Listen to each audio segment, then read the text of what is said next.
You mentioned, and we all know, of course, that in EU states or in developed countries or in the USA and many other very developed markets, especially, the consumer society has a very strong voice. Obviously, the health argument is it's like number one. It's considered number one public interest.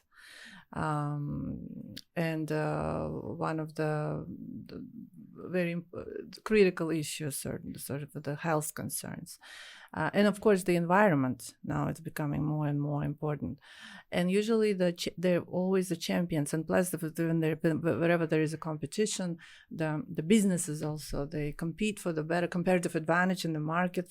So the higher the awareness of the consumers, so it means the businesses are also sort of trying to accommodate to those needs and preferences and nutritional diversity, etc. In Uzbekistan, it just happens so that what we have as a given, the non-market-based economy in agriculture, especially the monoculture of non-food, and plus also over the past decades, the wheat, which is considered food, but still is a main rotational crop. And then we also have very interested agricultural input producers, as you mentioned, that are actually subsidized heavily by the government for treating those millions of hectares of those main crops. And then the farmers that was no autonomy.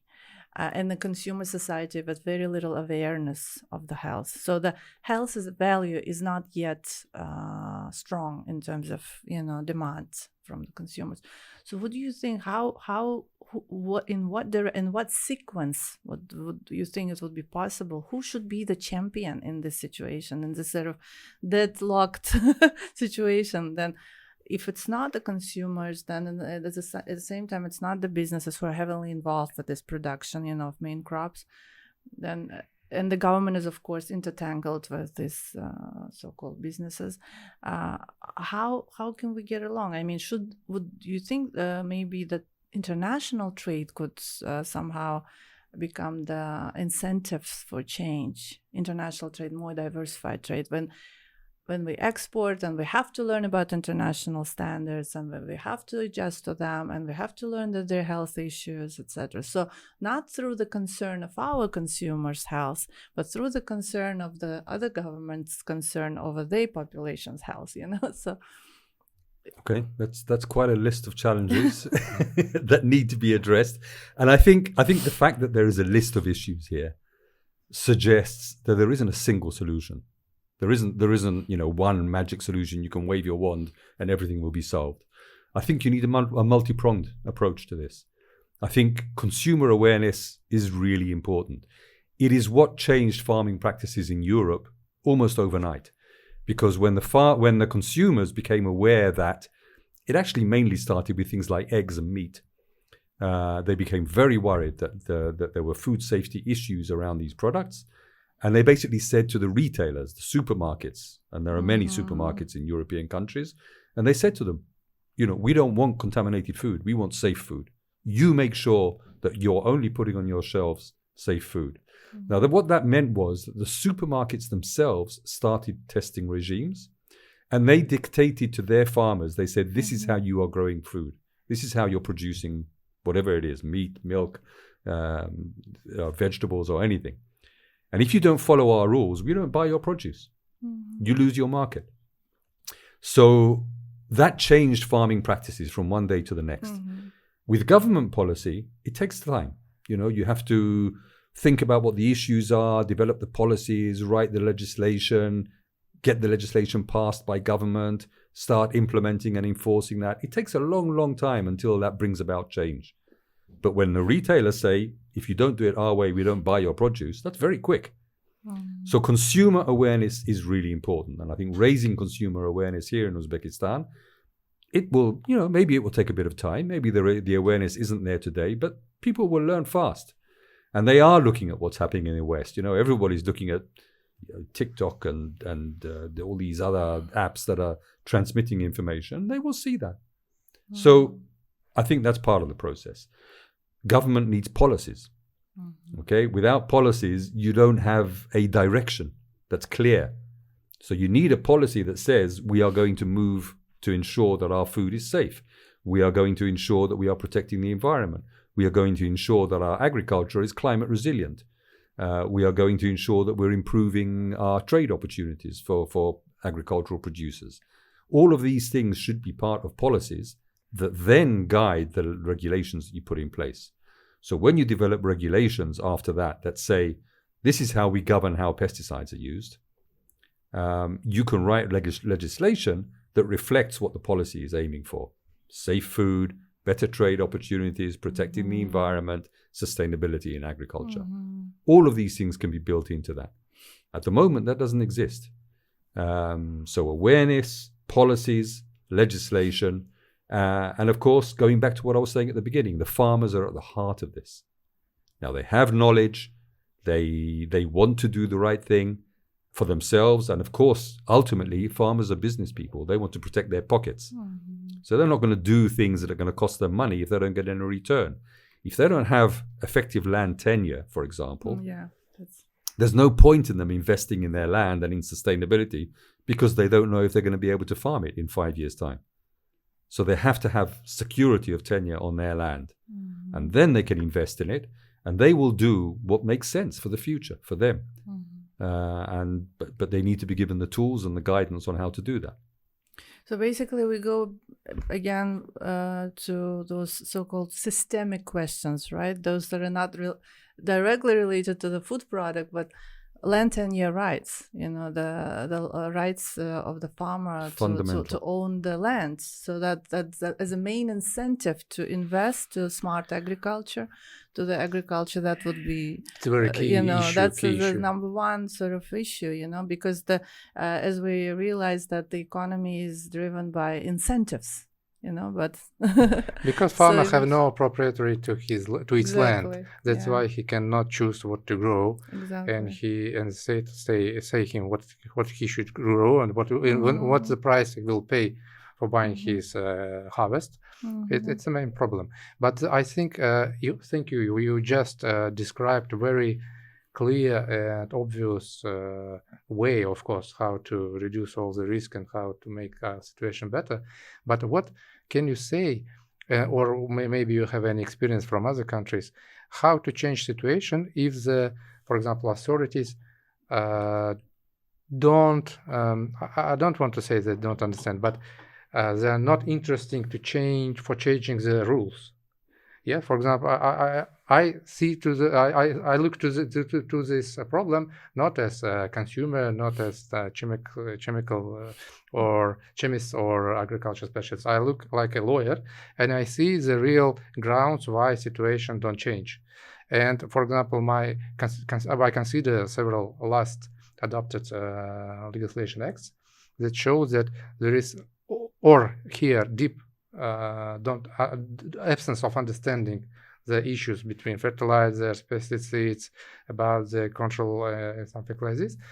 Or I think it's the main and key things. It was not understanding, but it is what may make especially for controlling the situation in the rule they need. For example, maybe you know about it, the last legal acts. Yes, I think it's a attempt to bring to some local producers the subsidies for the tax, how to say, lgota? Preferences, yes. Preferences, because one of the main goals of our government is increasing the local production and to make import abroad. And one of the ways to show how it really works is to import the raw materials and packing in Uzbekistan, but nothing changed. It just was packed in Uzbekistan. It's not produced in Uzbekistan. And due to the fact that we use unsafe and banned types of chemicals, and we can use it only in our fields for our consumers and only for our children and our parents, I think there is no any chances to change the situation if only we have no any pressure from abroad or something like this. Yeah. I think it's very impossible to change, be situated inside the situation. Mm-hmm. Can I explain?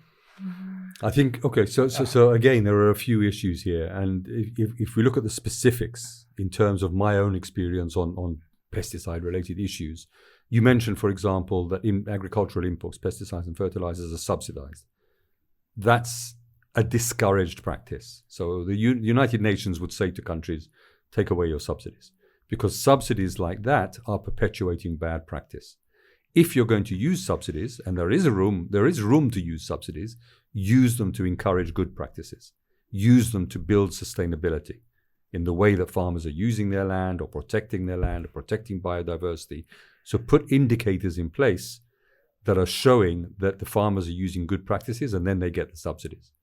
So Europe is moving very much in that direction.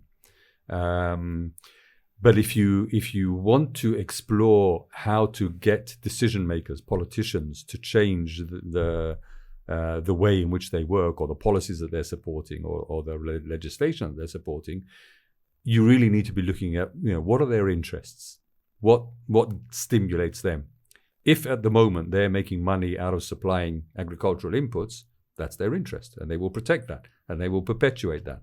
So we need to change that, take away the subsidies, publicize the fact, make people aware of the fact that this is unethical and bad for the country and bad for agriculture and bad for people's health. But then you need to find, well, what would work for them? What's good for them? I gave an example in a conversation this morning. You want to worry politicians about using pesticides? Demonstrate to them, and I will find the academic papers that show that exposing the public to pesticides reduces sperm counts. And politicians will suddenly be very worried about this. So you need to find what is it that will stimulate their interest.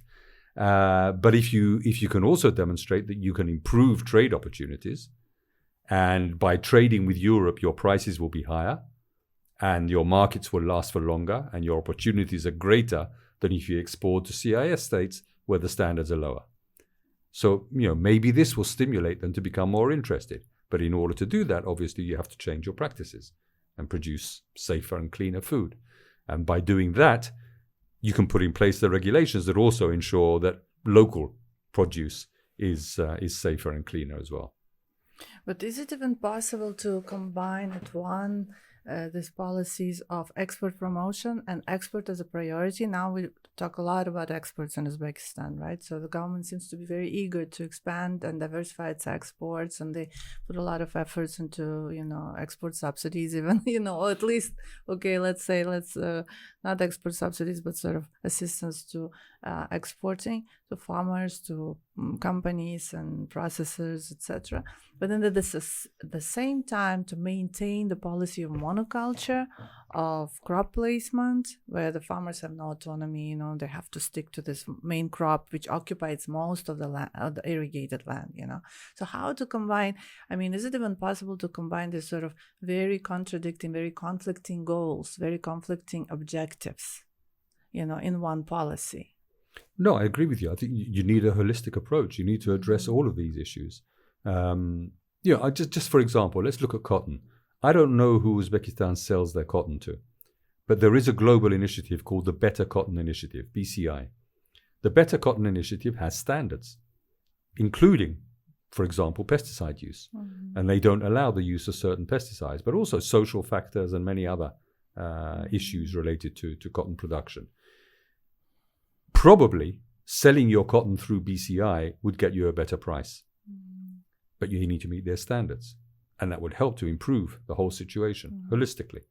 I think now most of the cotton is actually processed for yarn locally, and then they export yarn. Yeah. I think most of it, and they really invested a lot into this in the textile. They're trying to change situation by making this. Yes. Yeah, this. Okay, I think that would still apply. I think BCI would still be interested. But then still they connect the cotton growing with these textile companies, which still leaves no option, no flexibility for them to And then also about these practices, how to make, how is it possible to follow good agricultural practices, for example, or integrated pest management, all these international standards, you know, in the field, when you have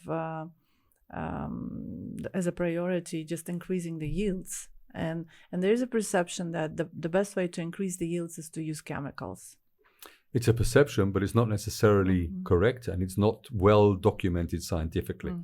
Scientific evidence suggests that in many cases the use of pesticides is actually reducing yields, because when you throw pesticides at crops, first of all, you need to be aware of the fact that about 98% of the chemical misses its target.